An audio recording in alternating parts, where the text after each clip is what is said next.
Hello and welcome to another Factoid Mailbag. This week's question comes from me. I'm the only one here. It asks, why can't I photocopy money? Good question. If, like me, you've ever tried to counterfeit currency... No, wait. If you live in a country that still uses paper in their money for some reason, it seems like it'd be real easy to just photocopy a bunch of cash and try and pass it off as real in a poorly lit bar. But give it a shot.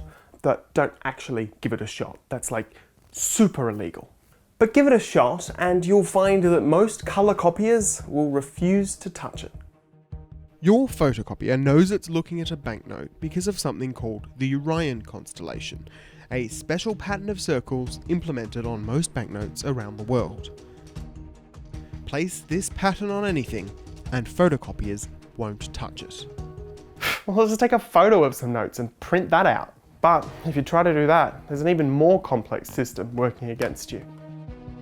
It's called the Counterfeit Deterrent System, and it's so advanced that Photoshop won't even let you open up a partial banknote image, even sections that aren't protected by Orion. So, if you want to make fake bills, don't, I guess. Unless you happen to have the resources of an entire nation, then you might just be able to pull it off.